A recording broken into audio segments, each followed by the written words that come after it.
Right, 7 March 2024, and today I'm going to be giving you a quick update. As I said, all our updates are now going to be under 10 minutes so that we can cover all the quick stories that we have in the morning and you get an understanding of what's happening around the country. And then in the evenings, if there's anything big, I'll be coming again to give you details. So today I want to look at the announcement by the US Embassy yesterday. They talked about the sanctions. But what is very interesting is the people that have been designated in those sanctions and why they've been designated. I think many people have not had a chance to have a look at the website. So if you look at the US Treasury website, it has the list of names of people who are designated. And what is interesting here is they've given an explanation of why these people are designated and they've been put under sanctions. So there are people here who've been put under what is called Magnitsky sanctions, and this includes Mnangagwa, Auxillia Mnangagwa, Tagwirei, and his wife. So Tagwirei's wife is called Sandra Mpunga, and then the CEO of Tagwirei's companies has been put on that list, and that guy is called Chimuka.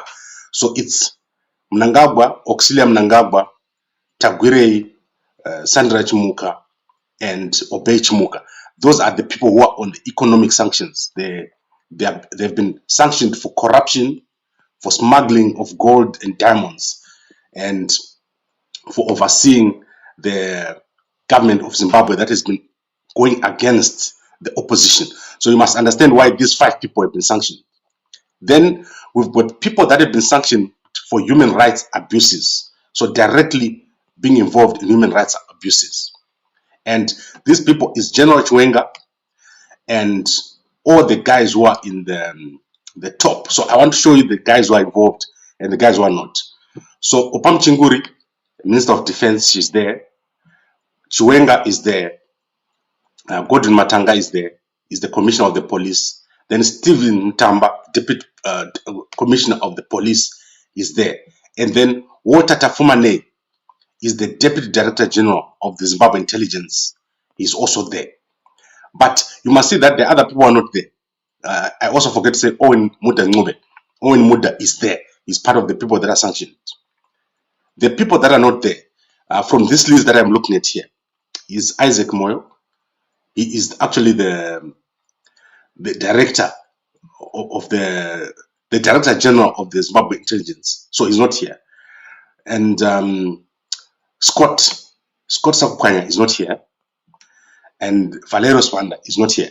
So there is a specific reason why these particular people are on this list.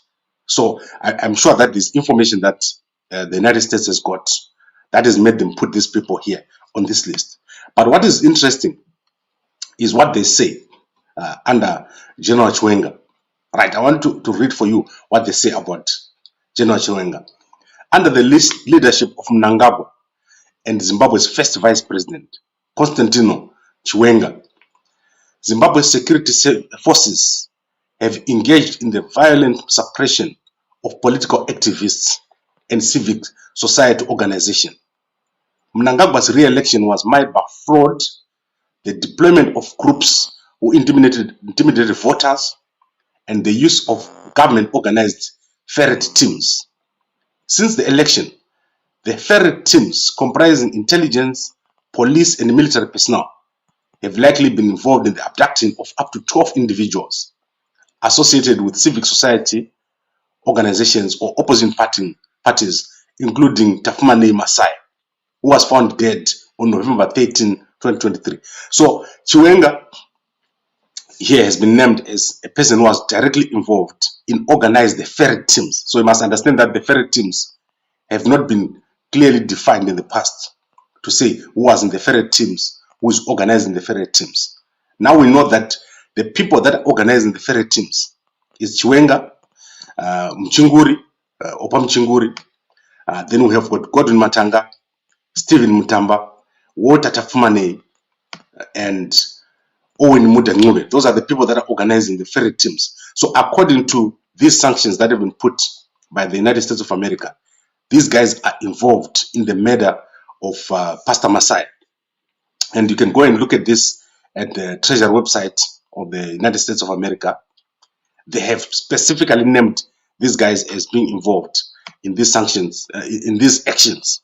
So in terms of who is leading the ferret teams, who is abducting people in Zimbabwe, you now know the names. Those are the guys that have been named by the United States as the people involved. So it's an operation that is organized at the highest level of the Zimbabwe government, according to the United States sanctions here that we've seen. So I hope that for you people who have not managed to go into detail, most of you who have not managed to understand why these people in the security sector have been sanctioned, you now understand that it's to do with the ferrets, it's to do with the election, and also this is actually something that is sanctioned by the Zimbabwe government. So the abductions, the injection of people, is being organized by people in the government of Zimbabwe. So let me read it for you, what they say.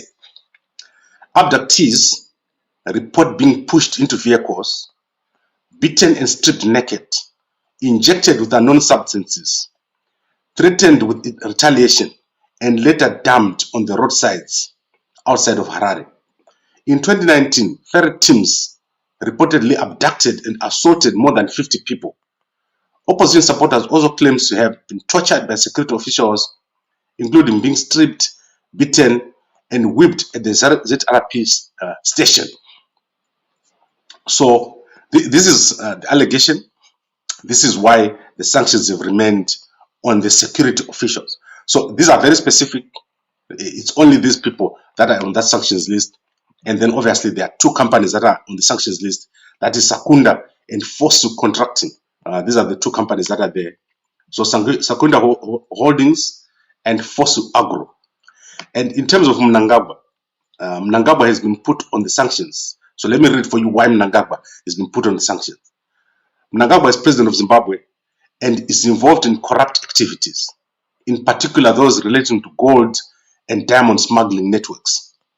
Mnangagwa provides a protective shield to smugglers to operate in Zimbabwe and has directed Zimbabwe officials to facilitate the sale of gold and diamonds in illicit markets, takes bribes in exchange for his services, and Mnangagwa also oversees security services. So what these guys are saying is that Mnangagwa takes bribes. So if you want to go and see Mnangagwa, you have to pay. So this is what is written here on the sanctions. Very crazy stuff. I've never seen any accusation like this on a president, that Mnangagwa takes bribes in exchange for his services. This is crazy stuff, and it's the reason why he's on the sanctions list. Now let's see what the embassy said yesterday quickly. I just want to focus on that one point, which they made, and then we'll go to other stories. So I'm sharing. This sanctions transition makes clear what has always been true. U.S. sanctions are not on the country of Zimbabwe. We are refocusing our sanctions on specific and clear individuals and entities. Right, so I think that is the point. This is a very topical issue, and many people don't understand why these sanctions are in place. Many African countries don't understand why the sanctions. Remember, the sanctions that were there before were broad, and the word sanctions made it very difficult for people to trade with Zimbabwe. But now there is specific reasons. These guys have to stop the activities that they are undertaking. I don't know though why they didn't include people like Scott. Maybe Scott does not have any property. And I also don't understand why some people are not on the list. So for example, if you have the deputy director of the CIO, I don't know why the actual director is not on the list. Maybe this operation is being run by Mnangagwa and particular people.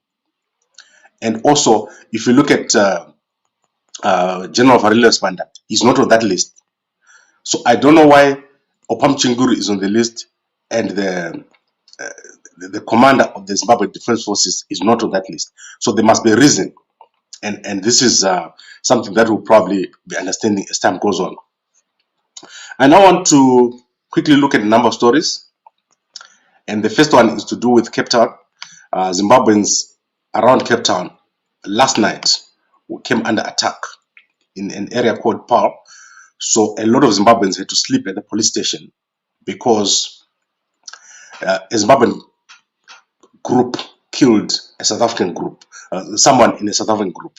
And this resulted in people, local people, forming a committee and going door to door and removing Zimbabweans. So I want to show you some video of the Zimbabweans at the police station last night.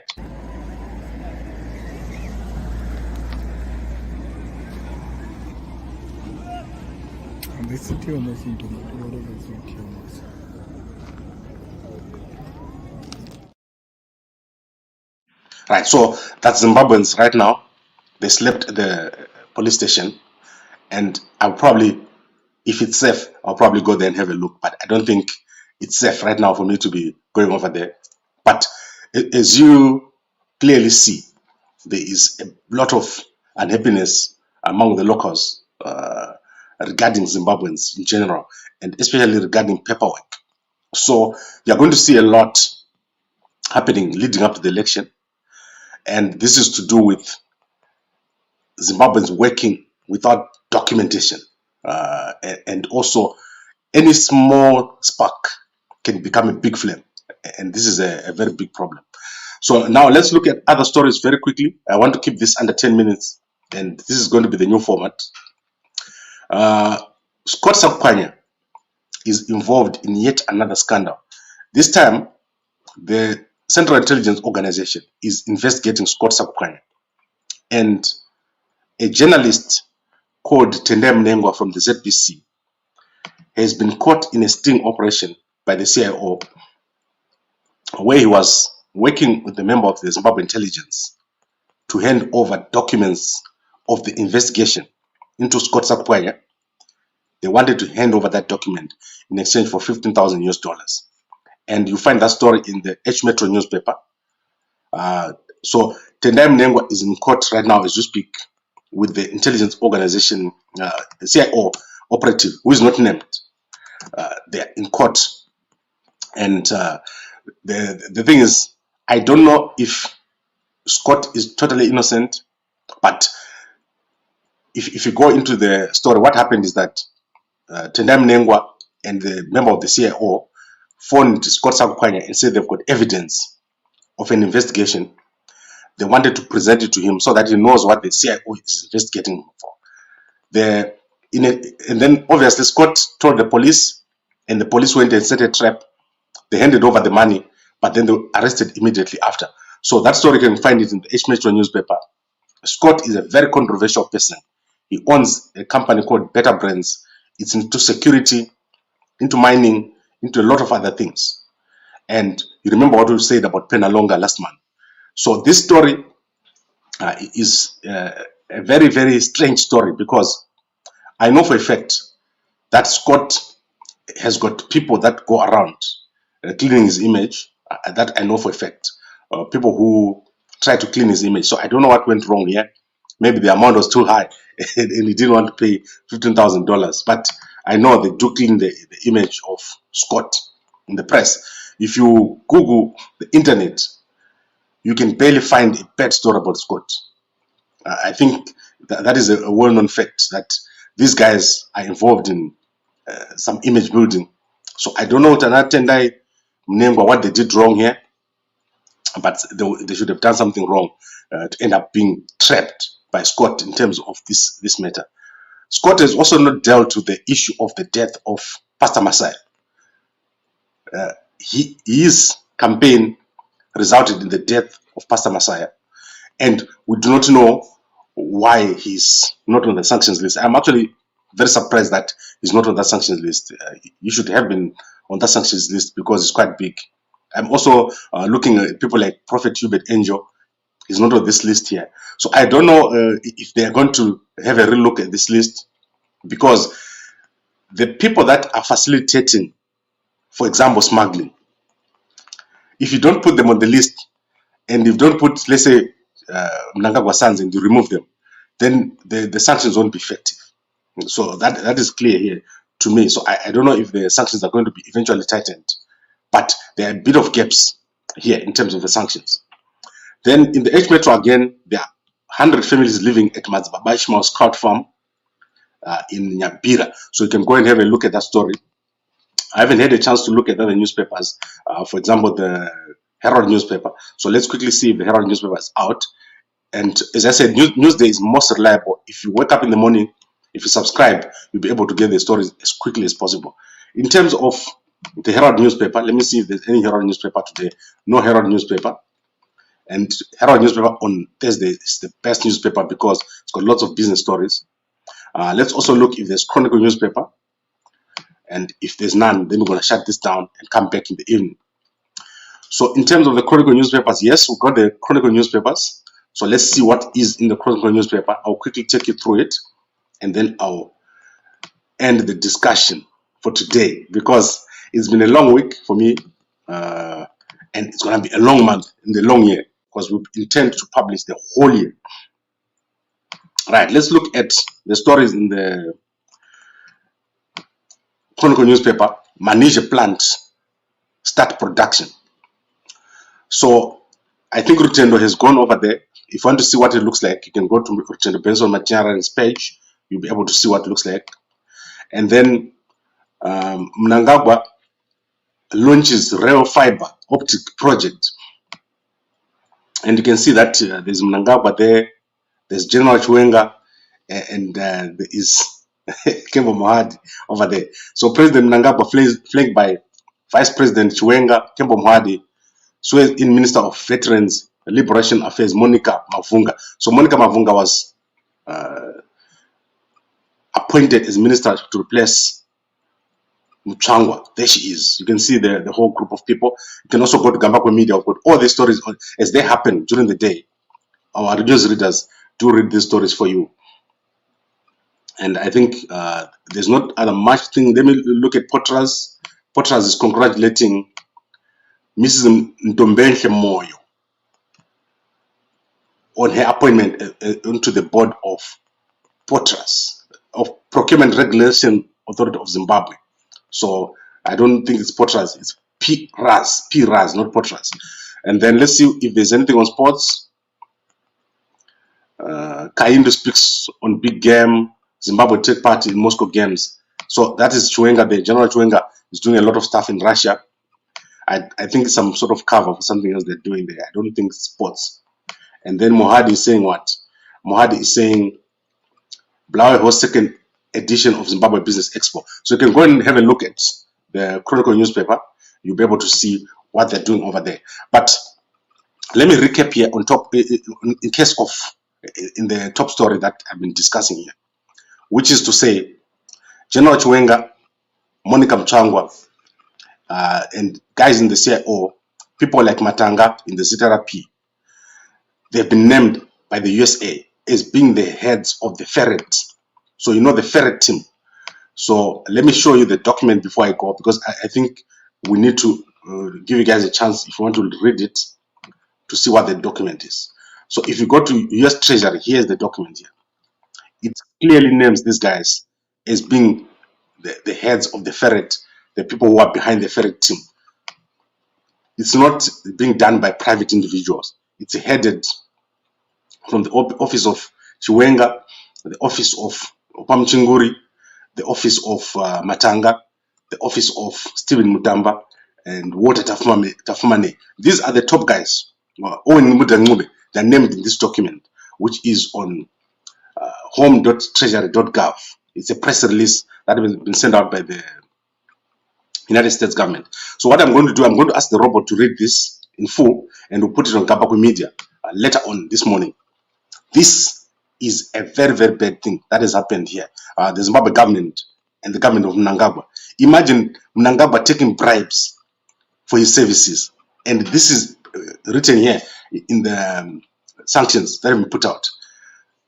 There is nothing that you can do now that you can say, we are hoping that Mnangagwa is going to improve our life. Everything he's doing is just for himself and for his family. Similarly, the guys that have been named here, they have to change this behavior that they're engaged in. It's terrible, terrible behavior. To be named as a president who gets paid for services, it's like the worst thing that can ever happen. And I'm sure you understand why ZANU-PF is so angry with this new sanctions regime. Now, I want to look at the comments quickly, then I close. I know I've been ignoring the comments. Mkoma Musaga said, look what's happening around people. We have that lady from UK for the first time. Someone comes up and said, ED, Mkoma, insulting ED won't help. Then Mkoma Godwin said, Chamisa Warakudi. Okay, what Chamisa has done is they've completed the Zimbabwean leg of their campaigns. So the team that has been going, and now Stalos, they have now finished. They're now going to the next stage, which is going to be the diaspora. As I said, I'm going to be updating you on that, on what is happening. And then Mkoma Muta says, Gabako, you're right. Before 18 after independence, something big will happen. I believe you. Yes, but the players will be different. You can see someone like Chiwenga is on this list. Chiwenga and Mnangagwa, they are now being linked together. So the international world, they see Chiwenga and Mnangagwa as one. They don't see Chiwenga as clean. This has been a very big blow. These sanctions were a big blow on Chiwenga. If Chiwenga was not on this list, then he was going to stand a chance. But the Chiwenga presidency is not going to be very easy because he's already on these sanctions.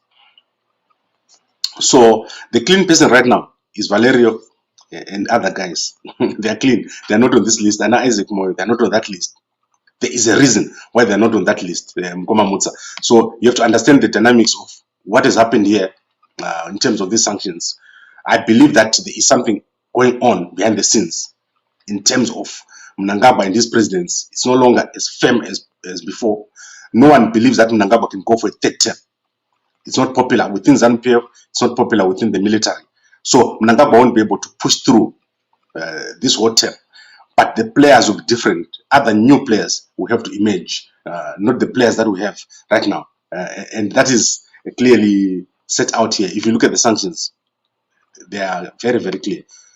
They target Mnangagwa and those people that are named here. And those people will have to change their behavior, or they have to be out of the system before things can normalize in Zimbabwe. So I'm going to play again for you that video of Zimbabweans right now sleeping outside.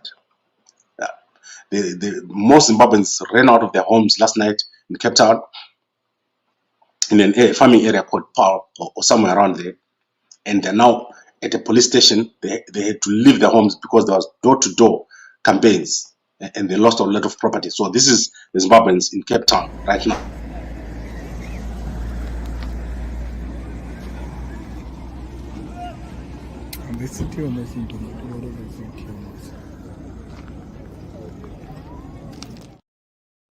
So this was early evening last night.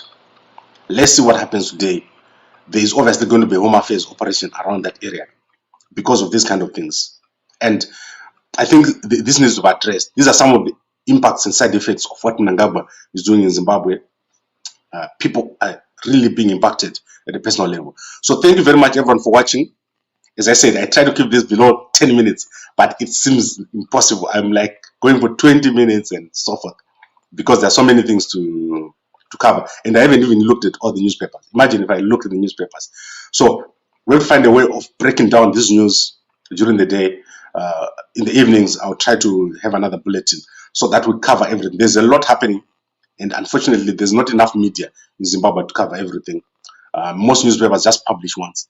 So what we're trying to do is to create a media that will publish throughout the whole day so that you get an update of all the news as it happens, not only in the mornings. Thank you very much, everyone, for watching, and a good day to you.